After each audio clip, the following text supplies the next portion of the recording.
Okirima ntuzegie maandamano ngwataniro ya atongoria ba ndini aja Kenya ni borite RAIS RUTO GUKARA na RAILA Odinga kenda gukinyithia muthia maandamano jaria jethiritwe jakibanganwa kuregana na thirikari ya Kenya Kwanza. Baruga maandamano jazazezanite na athara nene za winyangia na kinya bamwe ba Kenya gutauturo ntubura botibatere gwitikirwa gwetana mbere bo bwizite onde azimio batumirite maandamano ntuku ithatu muthingatano kiumia giki bakiregana na gukurukwa kwa watho bwa kigina amwe na kinya gwitia bonene kwa garama ya uturo. Anthony Kathenya niwe uri na ripoti iji.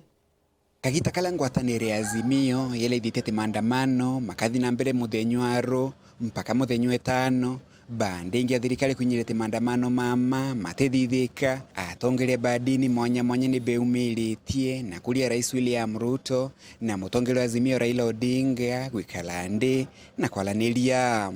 A dialogue must take place between the two parties. We are Kenyans. These parties that are talking about, once upon a time they were together. Sometimes in different parties, sometimes in the same party. They work together, they know one another.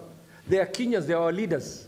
None of them can divorce himself from the fact that we all look upon them, whether in the opposition or whether in the government right now, they are our leaders. We believe that peaceful dialogue is the most effective means of resolving any crisis, and it is through this channel that we can create lasting solutions and foster understanding among all Kenyans. Atongere baba kumakidini no mwanya abaligo betari gwikarande na gutongelelwa lelolo. As representatives of the Intelligence Council of Kenya, we have taken it upon ourselves to mediate between the two sides involved in the current impasse.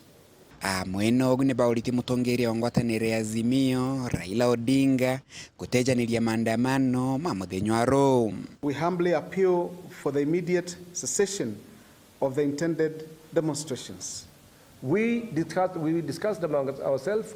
After having consulted, we felt it is in the interest of the nation and the security of every Kenyan that these demonstrations should be called off. Kulinga na tongere baba badini mwanya maandamano matithondeka uchumi na kethira makathi na mbele hali uchumi buletari ikathuka nkoroki bakithijaga na mbele na kwelithia thina uchumi lele yote ya Kenya aki ende ni thinele inyiritie ende nyingi kumane na mauntu nkurani. If we are going to close down our economy for 3 days, that is just going to make things much more difficult for Kenyans. A lot of Kenyans are people who live on a day-to-day basis. That the economic crisis that is taking place in this country is not something which is happening to Kenya alone. It's a global phenomenon. Every country in the world is feeling this crisis. So, subject to climate, subject to the Ukraine war, that is debatable. Mweno ogune bauriti Rais William Ruto gusilenjereja ukwamula Kenya kumakithineno. Again, having said that, there is no justification that to leave Kenyans to suffer. We have to look for ways and means under which our people, who are already a lot of them below the poverty line, should be looked after, and that actually their welfare should be looked after, and we find a way to get out of that. And we do believe that that can be resolved by sitting down together, discussing and finding out a way out. Kuma muji muneno Nairobi, Bita Anthony, Rangi wa Kathenya.